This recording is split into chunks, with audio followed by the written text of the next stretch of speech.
Assalamualaikum warahmatullahi wabarakatuh. Halo semuanya, kembali lagi. Perkenalkan, saya Rima Maisara dengan kode NIM 20051110777. Saya Prodi Pendidikan Sejarah, Fakultas Keguruan dan Ilmu Pendidikan Universitas Riau. Di sini saya akan menyelesaikan tugas saya, Sejarah Indonesia Masa Kolonial, dengan dosen pengampu Bapak Nurdiansyah MPD. Nah, sebelumnya kita harus tahu apa sih itu kolonialisme. Kolonialisme berasal dari bahasa Latin yaitu kolonia yang berarti pemukiman. Maka arti dari kolonialisme adalah upaya yang dilakukan negara-negara penguasa dalam rangka memperluas ke wilayah kekuasaan.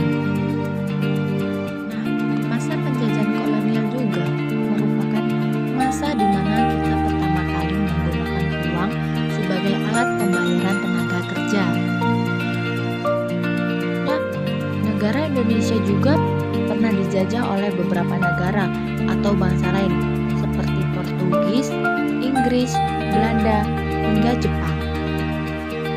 Belanda datang menjajah bangsa Indonesia dengan tujuan yaitu untuk mencari kekayaan, memonopoli perdagangan, serta mencari daerah atau wilayah jajahan. Hampir sama seperti Belanda, Inggris menjajah Indonesia dengan 3 tujuan utama, yaitu yang pertama gold, atau sering disebut dengan mencari kekayaan, dan yang kedua glory, atau mencari kejayaan dengan cara menjajah, dan yang ketiga gospel, menyebarkan agama Nasrani. Dan selanjutnya, kondisi rakyat Indonesia masa pemerintahan Inggris. Inggris pertama kali tiba di Batavia pada Agustus 1811. Di bawah pimpinan Thomas Seymour Raffles, Inggris merebut seluruh kekuasaan Belanda di Indonesia. Kedatangan bangsa Inggris bagi rakyat Indonesia memiliki beberapa dampak buruk. Di antaranya yang pertama, sistem sewa tanah atau pajak tanah.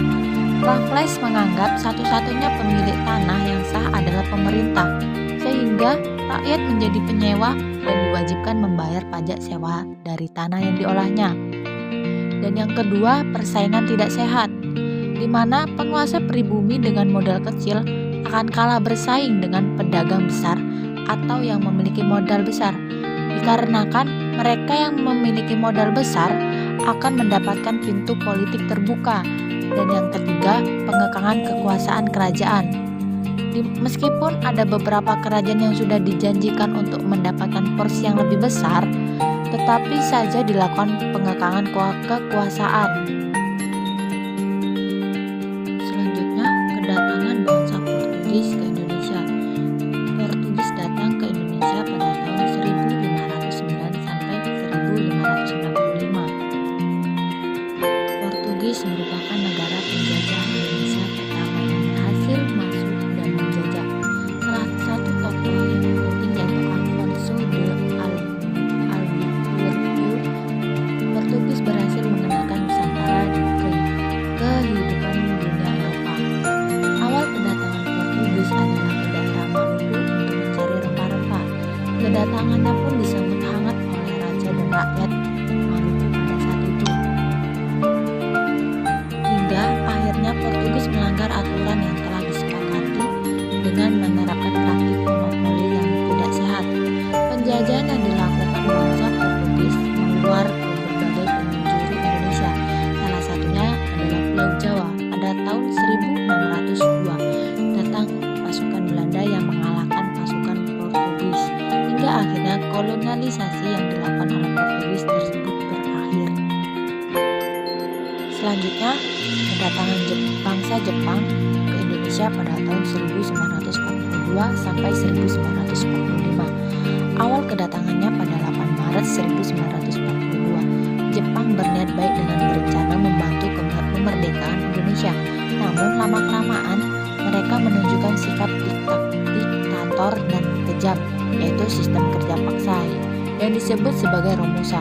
Tak hanya itu, Jepang juga membuat organisasi kemiliteran dengan tujuan untuk melawan pasukan Amerika Serikat dan sekutunya, karena Jepang terlibat dalam Perang Dunia II.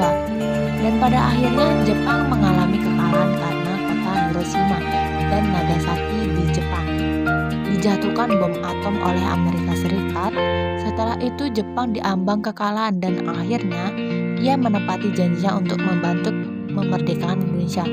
Dan pada tanggal 15 Agustus 1945, Jepang menyatakan menyerah, dan ini menandakan berakhirnya pengunjungan yang dilakukan oleh Jepang. Baiklah, terima kasih. Mungkin itu saja yang dapat saya sampaikan mengenai materi bangsa Indonesia masa kolonial. Terima kasih.